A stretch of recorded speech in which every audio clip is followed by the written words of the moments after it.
The lecture hall was full of young cadets. They sat in neat rows, their gray uniforms clean and pressed. Their scales shimmered under the bright lights. They were the future of the Villani military, and they knew it. Pride filled their eyes. Professor Tovik walked slowly to the front of the room.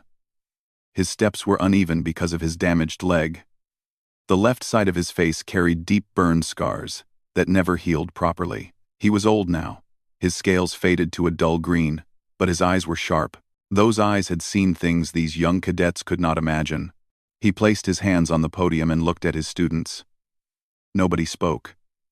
They had heard stories about Professor Tovik. He was one of the few Villani who had fought humans and lived to tell about it. Today, Tovik said, his voice rough like gravel, we study humanity. A few cadets in the back laughed quietly. One of them, a young male named Ren, whispered to his friend, humans? Those soft creatures? My uncle said they die if you breathe on them too hard. Tovik heard him. His hearing was still excellent. Cadet Ren, Tovik said calmly, please stand. Ren stood up, still smiling.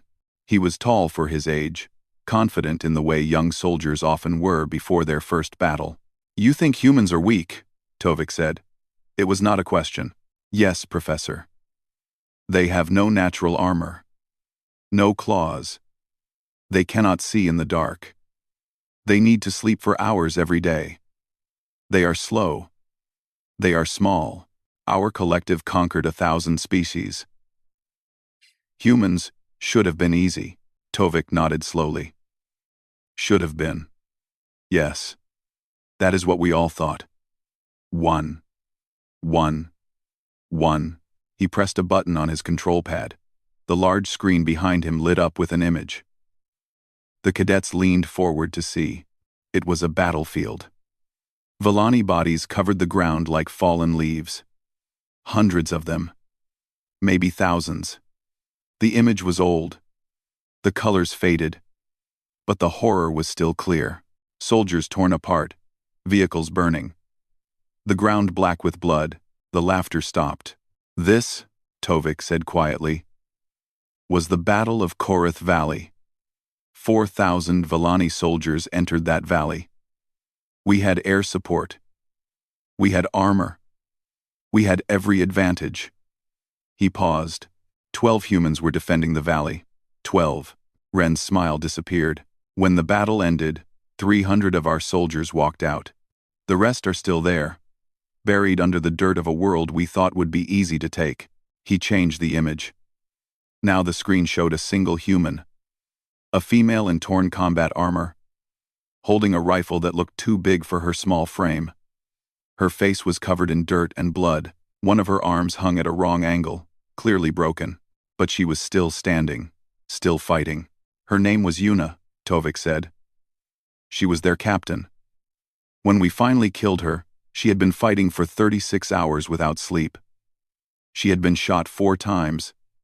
Her arm was broken in 2 places, and she was still giving orders to her soldiers. The room was completely silent now. Tovik turned off the screen and faced his students directly. I was there. I was a young lieutenant, just like many of you will be soon. I thought it would be a simple mission. Secure the colony, capture the resources, move on. The humans were few, we were many. The math was simple. He touched his scarred face. The math was wrong. He began to walk slowly across the front of the room, his damaged leg dragging slightly with each step. Humans are not like us. They are not like any species the collective has ever faced. We evolved on a peaceful world, with mild seasons and gentle predators. Humans evolved on a death world. Their planet is covered in poison plants, deadly animals, extreme temperatures, and natural disasters that would destroy our cities in hours. He stopped and looked at Ren, who was still standing. You said they have no armor. You are correct. Their skin is soft. But underneath that skin is a skeleton that can heal itself when broken. Their muscles can keep working long after they should have failed. Their brains release chemicals that allow them to ignore pain, ignore fear, ignore everything, except the need to survive. Tovik pointed at another cadet. You. How long can a Volani soldier fight before needing rest? The cadet answered quickly. 6 hours of intense combat, Professor. Then we need 4 hours of recovery. 6 time. Correct. And how long can a human fight? The cadet hesitated. I do not know. Professor, neither do we, Tovik said. Because we have never seen them stop. We have seen humans fight for days without sleep. We have seen them continue fighting with wounds that should have killed them. We have seen them refuse to surrender, even when surrender was the only logical choice. He returned to the podium and gripped it tightly. The Volani Collective has conquered over 1,000 species in our history. We have perfected the art of war. We have strategies for every situation, weapons for every enemy, tactics for every battlefield. And then we met humanity. His voice grew quieter, and the cadets leaned forward to hear. We did not understand them. We offered them fair terms of surrender. They refused. We showed them our superior numbers. They did not care. We demonstrated our advanced technology. They studied it and found ways to destroy it. We tried to break their spirit. We could not find it. Tovik pressed another button. A new image appeared on the screen. It showed a human word, written in their strange alphabet. With a translation below it, the word was spite. This is a human concept, Tovik explained. It means the desire to continue fighting, to continue suffering, simply to deny your enemy satisfaction. Humans will endure incredible pain just to make sure you do not win. They will sacrifice everything just to hurt you back. Ren slowly sat down. His face was pale. I spent 47 years studying humans. Tovik continued. I read their history. I learned their languages. I interviewed their prisoners. And do you know what I found? Nobody answered. I found that war is in their blood. They have been fighting each other since before they discovered fire. They fight over land, over resources, over ideas, over nothing at all. They have developed thousands of ways to kill each other. And when they finally reached the stars, they brought all of that knowledge with them. Tovik looked at each cadet in turn. The collective made a mistake. We saw small, soft creatures with short lives and fragile bodies. We saw an easy conquest. We did not see what they truly were. He leaned forward. Survivors. Humans are survivors. Their entire existence is a war against a universe that wants them dead. And they have been winning that war for 200,000 years. The lecture hall was silent. Even the air seemed heavy. Over the next 5 lectures, Tovik said, I will tell you about my experiences fighting humans. I will tell you about the battles I survived. I will tell you about the soldiers I lost. And I will tell you why. After 47 years, I still wake up screaming from nightmares about soft-skinned creatures who should have been easy to defeat. He gathered his notes slowly. Class dismissed. And Cadet Ren? Stay after. I want you to understand something very important. Class dismissed. Class dismissed. The cadets filed out in silence, their earlier confidence completely gone. Ren stood alone, waiting. Tovik looked at him with something like pity. You asked why we study humans, the old professor said. Here is your answer. We study them because they terrify us. And if you are smart, cadet, they will terrify you too. 47 years ago, Lieutenant Tovik stood at the door of a transport ship and looked down at the planet below. Korath was a small moon, gray and brown, with thin forests and rocky mountains. It was not beautiful, but it was valuable. The rocks contained rare metals that the collective needed. The humans had arrived first. They had built a small colony in the largest valley. According to intelligence reports, there were only 200 of them. Farmers, miners, families. A small security team of maybe 30 soldiers. The collective sent 800 warriors to take the moon. It should have been simple. Tovik was 23 years old, fresh from the academy, hungry for glory. His scales were bright green, unmarked by scars or age. He had trained for years. He had studied tactics and strategy. He was ready for war, or so he thought. The transport ships landed at dawn. 800 Volani soldiers marched out in perfect formation, their weapons gleaming in the pale sunlight. They expected to find frightened colonists ready to surrender. They expected easy victory. They found empty buildings. Tovik walked through the main settlement with his squad. The homes were abandoned. Food sat on tables, half-eaten. Toys lay in the streets where children had dropped them. But there were no people, not one. They ran, said Sergeant Venn, Tovik's second-in-command. Cowards. Tovik was not so sure. Something felt wrong. The silence was too heavy. The emptiness was too complete. Then the ground exploded. The blast threw Tovik through the air. He landed hard, his ears ringing, his vision blurred. When he could see again, he found himself surrounded by chaos. Soldiers were screaming. Bodies lay everywhere. The street was now a crater filled with fire and smoke. Hidden bombs. The humans had buried them under the roads.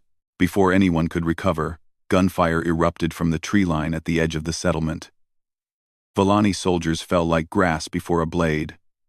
The shots came from impossible distances. The humans were hitting targets from over 1,000 meters away. Tovik grabbed his rifle and tried to find cover. A soldier next to him took a bullet through the head and dropped without a sound.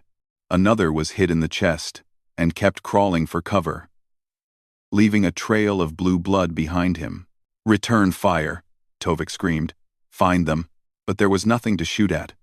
The humans were invisible. They fired from hidden positions, killed a few soldiers, and disappeared before anyone could locate them. By the time the Volani aimed their weapons, the humans were already gone. The battle for the settlement lasted 6 hours. When it finally ended, the Volani controlled the buildings. But they had lost 80 soldiers, and they had not killed a single human. That night, Tovik sat in a damaged building and tried to understand what had happened. His training had not prepared him for this. War was supposed to be about formations and tactics, about strength against strength. This was something else. This was hunting, and the Volani were the prey. Over the next 3 days, the situation grew worse. The humans attacked constantly, but never in ways that could be predicted. They struck supply lines. They poisoned water sources. They set traps that killed soldiers in horrible ways. They attacked at night when Volani eyes were weakest. One morning, Tovik found 3 of his soldiers dead in their sleeping bags. Their throats had been cut. A human had sneaked into the camp, killed them silently, and escaped without being seen. The message was clear. Nowhere was safe. On the 4th day, the Volani commander ordered a full assault on the human defensive position in the mountains. 300 soldiers marched up the narrow valley toward a small fortress the humans had built from rocks and metal. Tovik was among them. The humans waited until the Volani were deep in the valley, surrounded by steep walls on both sides. Then they attacked. Rocks tumbled down from above, crushing soldiers. Gunfire poured from hidden caves. Grenades fell like rain. The narrow valley became a killing ground, and the Volani could not retreat fast enough. Tovik saw soldiers die all around him. He heard their screams. He smelled their blood. He kept moving forward because going back was impossible. The bodies of his comrades blocked the path behind him. Then he saw something that would haunt him forever. A human soldier appeared from a cave opening. He was tall for his kind, with broad shoulders and a face like carved stone.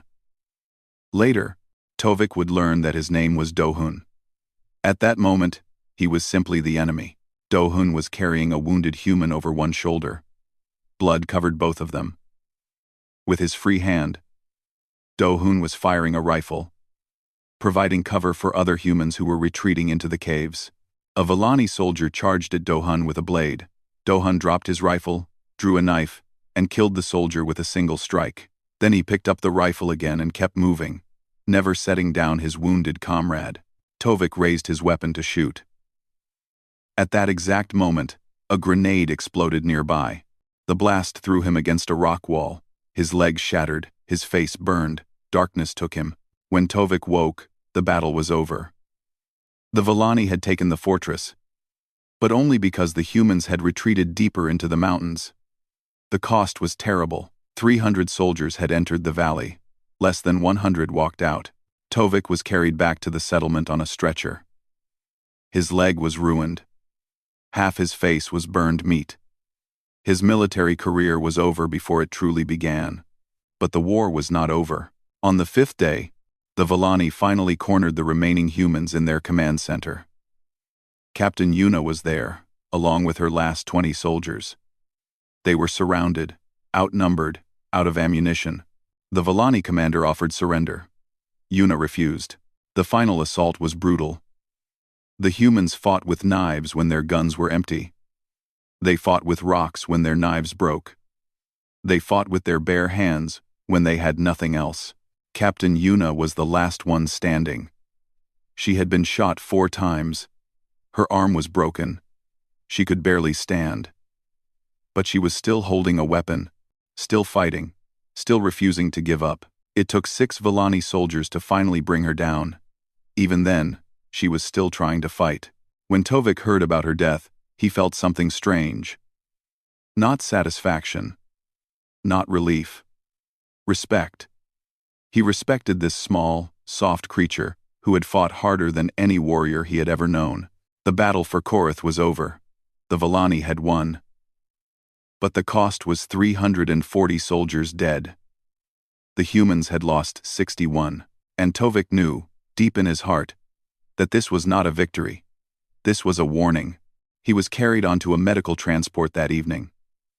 As the ship lifted off, he looked down at the moon below. Smoke rose from the valley. Bodies were still being collected. The Villani flag flew over the settlement. But Tovik could not shake the feeling that they had made a terrible mistake. They had awakened something dangerous. Something that would not forget. Something that would not forgive. He was right. The war with humanity had just begun, and it would last for 10 terrible years.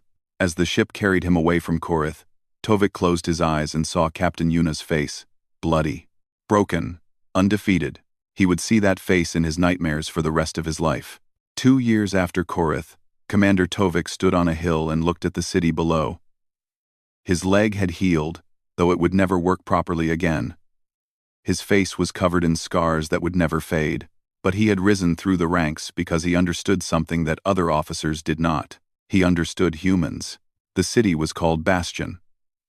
It sat in the middle of a wide plain on a human colony world called New Busan. High walls surrounded it. Towers watched every approach. 3,000 human soldiers defended it, along with 10,000 civilians who refused to leave. Tovik had 15,000 soldiers under his command. He had tanks and aircraft and artillery. He had enough firepower to level the city 10 times over. His orders were simple.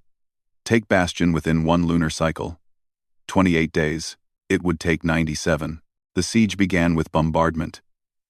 Villani artillery pounded the walls day and night. Aircraft dropped bombs on defensive positions. The noise was constant. A thunder that never stopped.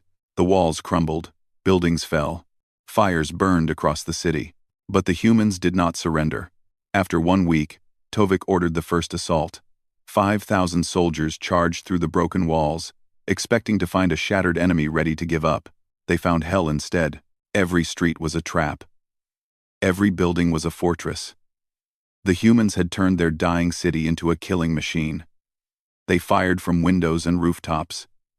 They attacked from sewers and tunnels. They appeared from nowhere, struck hard, and vanished before the Villani could respond. The assault lasted 3 days. When it finally ended, Tovik had lost 2,000 soldiers. The humans still held the city center. He tried again. And again. Each time, the result was the same. The Villani pushed forward, paid in blood, and found the humans waiting behind another line of defenses. By the end of the first month, Tovik had lost 5,000 soldiers. His superiors demanded results. He had none to give. Then the broadcasts began. General Jaya was the human commander defending Bastion. She was a small woman with gray hair and calm eyes. Every night, she sent radio messages that every Villani soldier could hear. She did not make threats. She did not insult them. Instead, she told stories. She told them about a young man named Suho. Before the war, he had been a university student studying medicine. Now he worked as a medic, running through gunfire to save wounded soldiers. He had been shot twice and still reported for duty every day. She told them about a woman named Mireille. She had been a singer before the war. Now she sat with dying soldiers and sang to them so they would not die alone. Her voice was beautiful, everyone said, like water flowing over stones. She told them about a man named Junsu. His entire family had been killed when the Villani bombed his hometown. He had nothing left except hatred and a rifle. He never spoke. He never smiled. He just killed, day after day, because it was the only thing that made sense anymore. These stories spread through the Villani army like disease. Soldiers began to see the humans differently. They were not just enemies. They were people. Doctors and singers and broken men with nothing left to lose. It is easy to kill a target. It is much harder to kill a person. Morale began to fall. Soldiers hesitated before attacking. Some refused to fight at all. Tovik had them punished, but punishment could not fix fear.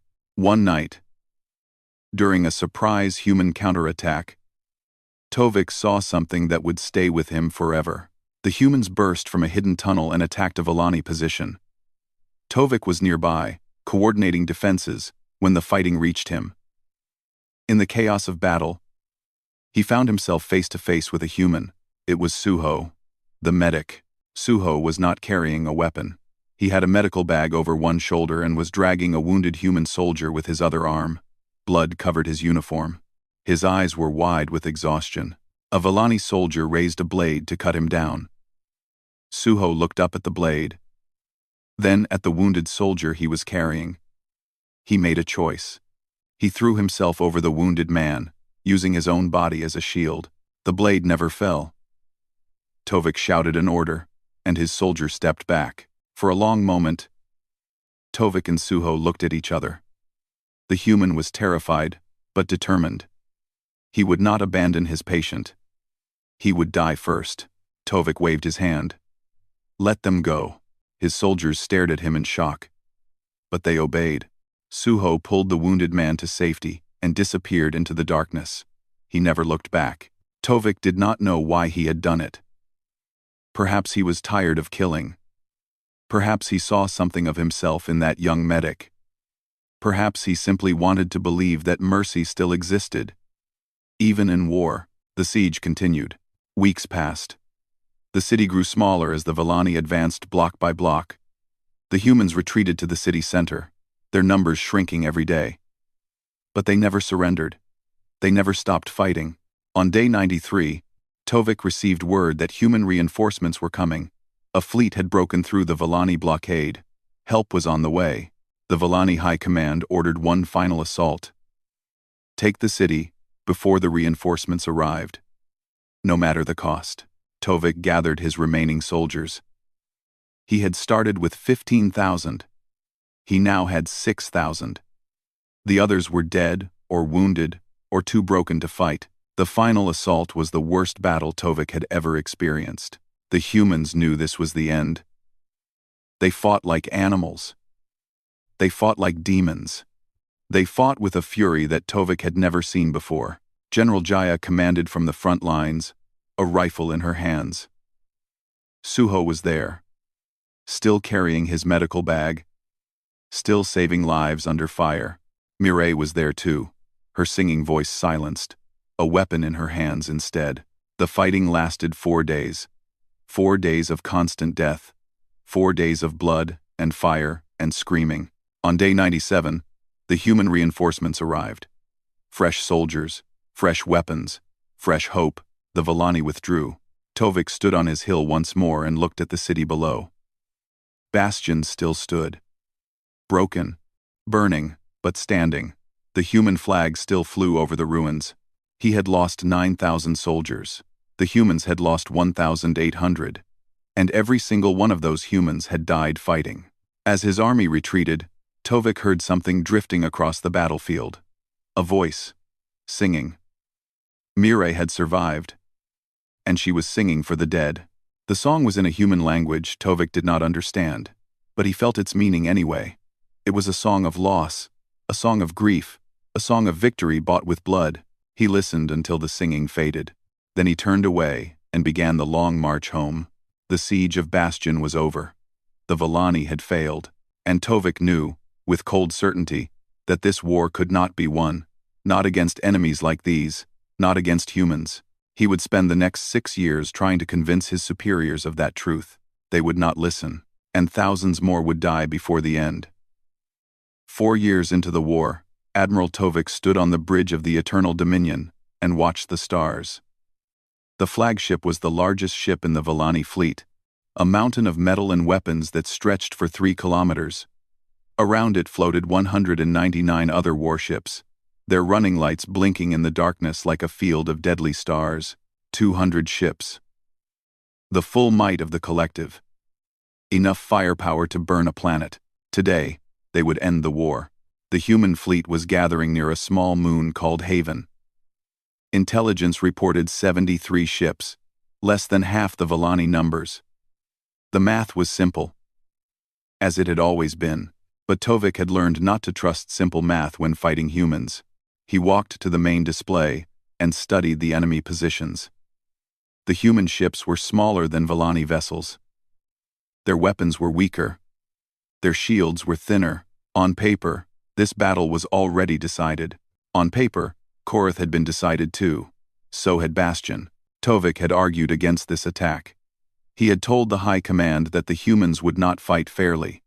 They would have tricks. They would have surprises. They would find a way to make victory cost more than it was worth. The High Command had not listened. They were tired of this war. They wanted it finished. So here they were.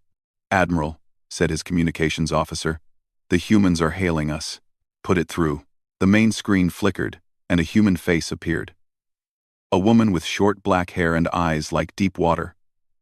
Her uniform was simple, unmarked by medals or decorations. Behind her, Tovik could see the bridge of a human ship. "I am Captain Hana of the destroyer Unbroken," she said. Her voice was calm. "I speak for the human fleet." Tovik inclined his head. "Admiral Tovik, of the Eternal Dominion. I speak for the collective. We know who you are, Admiral. We have read about you, Korath. Bastion. You understand us better than most." "I have tried to understand you," Tovik admitted. "I am not sure I have succeeded." Hana smiled. It was a strange smile, without fear or anger. "Then let me help you understand something. You have 200 ships. We have 73. You expect us to run. It would be the logical choice. Perhaps. But we are not here to be logical." She leaned forward. "We are here to win." The transmission ended. Tovik stared at the blank screen for a long moment. Then he gave the order to advance. The Volani fleet moved forward in perfect formation. 200 ships arranged in layers, each supporting the others, a wall of death rolling through space. It was beautiful in its precision. The humans did not retreat. Instead, they charged. Tovik watched in disbelief as 73 human ships accelerated directly toward his fleet. They were not running. They were not maneuvering for advantage. They were attacking. It was madness. It was suicide. It was terrifying. The two fleets collided like waves crashing against rocks. The darkness of space filled with light as weapons fired. Ships exploded. Debris scattered. The void became a storm of destruction. The Volani had superior numbers. They had superior firepower. They should have crushed the humans easily. But the humans did not fight like any enemy the Volani had faced before. Captain Hana's Unbroken led a squadron straight into the heart of the Volani formation. They did not stop to trade shots from a distance. They flew directly into the enemy, so close that the larger Volani ships could not use their main weapons without hitting each other. The Unbroken was hit again and again. Tovik watched sections of the ship break away, trailing fire and atmosphere. Half the crew must have been dead. The ship was dying, but it kept coming. Hana drove her crippled vessel between two Volani cruisers and fired everything she had at point-blank range. Both cruisers exploded. The Unbroken flew through the fire and kept moving. "Impossible," whispered Tovik's tactical officer. "She should be dead." "Should be," Tovik agreed. "But she is not." Across the battlefield, human ships performed similar acts of impossible courage. A frigate with no weapons left used its engines as a ram, crashing into a Volani destroyer and taking it with them into death. A carrier, its flight deck destroyed, launched its last fighters by simply opening its cargo bays and letting them drift out. Those fighters attacked without guidance systems, their pilots aiming by eye alone. Then Tovik saw something that would haunt his nightmares forever. A small fighter broke away from the main battle. It was damaged, one wing gone, smoke trailing from its engine. But it was heading directly toward the Eternal Dominion. "Shoot it down," Tovik ordered. His gunners tried. The fighter was too fast, too small, too unpredictable. It dodged and weaved through the defensive fire like a leaf in a storm. The pilot's name was Taewon. He was 22 years old. Before the war, he had wanted to be a professional racer. Now he was flying the last flight of his life. Taewon aimed for the Eternal Dominion's bridge. He had no weapons left. He had no missiles. He had only his ship and his willingness to die. The fighter hit the bridge viewport at full speed. The explosion killed everyone on the command deck. Tovik survived only because he had stepped away from the main window moments before. The blast threw him across the room, breaking his arm and cracking 3 ribs. When he recovered his senses, the bridge was gone. His command staff was dead. The flagship was crippled, and the battle was still raging. Tovik dragged himself to an emergency station and tried to coordinate what was left of his fleet. But the damage was done. Without the Eternal Dominion's command systems, the Volani ships fell into confusion. Coordination failed. The perfect formation shattered. The humans pressed their advantage, ship after ship. They attacked without mercy, without fear, without any sign of surrender. The battle lasted 6 hours.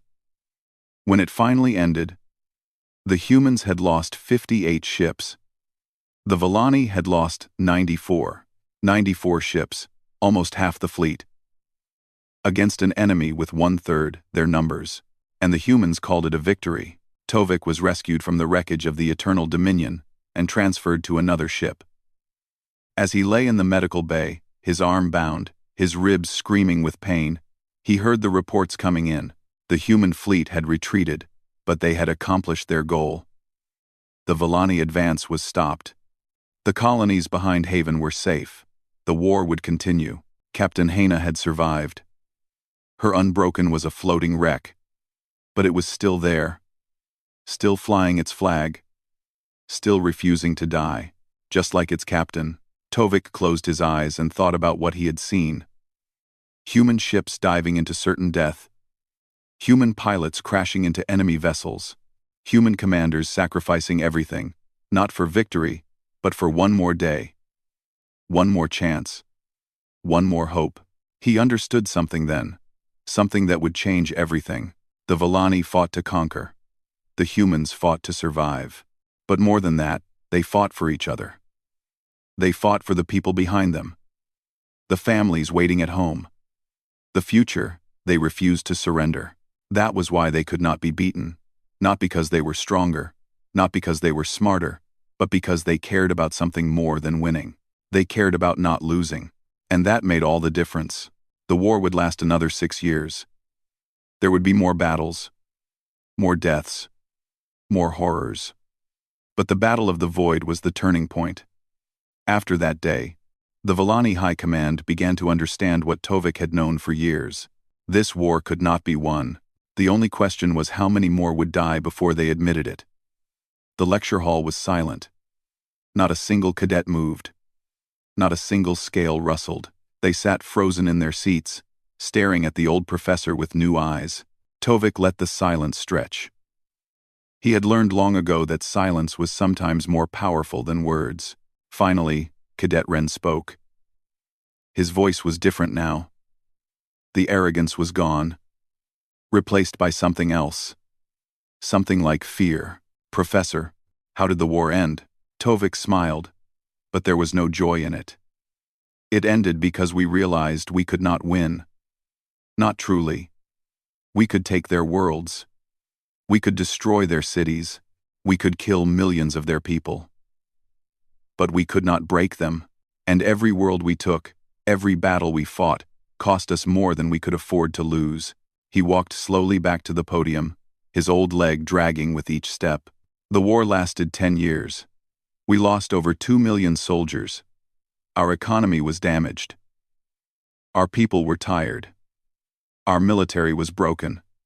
And the humans? They just kept coming. From colonies we did not know existed. With weapons they built in hidden factories. With soldiers who volunteered knowing they would probably die. He pressed a button, and the screen showed a document. It was written in both Villani and human script. The Armistice Agreement. We signed this on the 6th day of the 7th month, 47 years ago. The collective returned most of the worlds we had conquered. We paid reparations for the damage we caused. We agreed to never attack human territory again. Ren looked confused. But we had more ships, more soldiers, more resources. Why did we surrender? We did not surrender, Tovik said sharply. We made peace. There is a difference. He paused. And we made peace because our leaders finally understood what I had been telling them for years. Victory against humans is an illusion. You can win every battle and still lose the war. Because they do not measure victory the way we do. He changed the image on the screen. Now it showed 2 words. Side by side. One was in the Villani language. The other was human. Victory, hope. To us, victory means conquest. Control. Dominance. We win when we rule. He pointed at the human word. To them, hope means tomorrow. It means survival. It means their children will live to see a better day. They win when they endure. The old professor looked at his students with eyes that had seen too much death. You cannot defeat an enemy who defines victory as simply continuing to exist. You can kill them, but you cannot beat them. Because as long as one human survives, they believe they have won. The door at the back of the lecture hall opened quietly. A figure stepped inside and stood in the shadows. Tovik noticed but did not acknowledge her. Not yet. I spent 10 years fighting humans, he continued. I lost friends. I lost soldiers. I lost parts of my body and pieces of my soul. And in the end, I learned only one truth worth knowing. He leaned forward on the podium. Never fight humans unless you have no other choice. And if you must fight them, pray they show you mercy. Because if they do not, you will not survive. And if you somehow survive, like I did, you will carry the scars forever. The cadets shifted uncomfortably. These were not the lessons they had expected. They had come to learn about tactics and strategy, about weapons and formations. Instead, they had learned about fear. There is one more thing you must understand, Tovik said. Something that makes humans more dangerous than any other species in the galaxy. He paused, letting the tension build. They do not hate us. They should. We invaded their worlds. We killed their families. We tried to destroy everything they had built. By any measure, they should want revenge. They should burn with anger. They should dream of our destruction. He shook his head slowly, but they do not. When the war ended, they did not demand our annihilation. They did not insist on punishing our people. They simply moved on. They rebuilt their cities. They raised new families. They continued living. His voice grew soft. That is what terrifies me most. An enemy who hates you is predictable. You know what they want. But an enemy who forgives you? An enemy who looks at all the horror you caused and simply decides to let it go? That enemy is beyond understanding. That enemy has a strength that we cannot comprehend. Tovik straightened up and gathered his notes. Class is dismissed. Remember what you learned today. Remember it well. Because someday, some of you may face humans in battle. And when that day comes, I want you to survive. The cadets rose and began filing out. Their footsteps were quiet. Their conversations were whispers. They were not the same young soldiers who had walked in. They had been changed. Cadet Ren was the last to leave. He stopped at the door and looked back at Tovik. "Professor, do you hate them? The humans?" Tovik considered the question carefully. "No," he said finally. "I respect them. I fear them. But I do not hate them." "How can you hate something you admire?" Ren nodded slowly and walked out. The lecture hall was empty now. Empty except for Tovik and the figure standing in the shadows at the back. "You can come out now," Tovik said, without turning around. The figure stepped into the light. She was human. Older. Her hair more gray than black now. But Tovik recognized her immediately. Some faces you never forget. "Captain Hana," he said. "Or should I say Ambassador Jisoo now?" The human woman smiled. "Jisoo is my real name. Hana was my grandmother. I took her name when I became a ship captain. A tradition in my family. I did not know that. There is much we do not know about each other. Perhaps that will change someday." Tovik turned to face her fully. They stood across the empty lecture hall. Two old soldiers. Two survivors of a war that had shaped their lives. "Why are you here?" he asked. "I was invited to observe. Your government thought it would be good for relations." She paused. "And I wanted to hear what you say about us. About the war. And what did you think?" Jisoo was quiet for a moment. Then she walked slowly down the aisle between the empty seats. Her steps were careful, measured. When she reached the front of the room, she stopped a few meters from Tovik. "I think you understand us better than most," she said. "But you still do not understand everything. Tell me, you spoke about spite, about hope, about our refusal to surrender." She looked at the screen, still showing the two words. "Those are true. But there is something else. Something you did not mention." "What?" "Love." The word hung in the air between them. "We fight because we love. We love our families, our homes, our children, our friends, our world. We fight not because we hate our enemies, but because we love what we are protecting." She met his eyes. "That is why we forgive.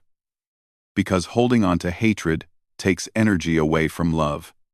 And love is more important. Love is what makes us strong." Tovik was silent for a long time. He had spent 47 years studying humans. He had read their histories, learned their languages, analyzed their battles, but in all that time, he had never considered this. Love, such a simple word, such a powerful idea. "Thank you," he said finally, "for teaching me something new." Jisoo nodded. Then, to his surprise, she offered her hand. A human greeting. A gesture of friendship. Tovik looked at her hand. He thought about all the soldiers he had lost. All the battles he had fought. All the nightmares he still carried. Then he reached out and took her hand. They stood like that for a moment. Two old enemies. Two old survivors. Connected by a simple touch that meant more than words could express. "The memorial wall outside," Jisoo said as she released his hand. "I saw it on my way in. The names of the human dead. Yes, I insisted it be built. So we would remember. There is an inscription at the bottom. I read it." Tovik nodded. He had written those words himself. Many years ago. Jisoo turned and walked toward the door. At the threshold, she paused and looked back. "They held the line," she said softly. "Yes, they did. And they always will." She walked out into the sunlight. Tovik watched her go. Through the window, he could see her standing before the memorial wall. Thousands of names carved in stone. Thousands of humans who had died, fighting for something they believed in. Jisoo stood there for a long time. Then she began to hum. A soft melody. An old Earth song. Tovik did not know the words, but he knew what they meant. Going home, he turned away from the window and began preparing for his next class. There was always another class. Always another generation that needed to learn. Outside, the sun was warm. The sky was clear. The war was over, but the lessons remained, and Professor Tovik would keep teaching them for as long as he lived. Because some truths were too important to forget. Some stories needed to be told. This was his truth, his story, his warning. Never underestimate a human, and always, always, remember what they are capable of. Not destruction, not conquest, not revenge, but love, the most powerful force in the universe.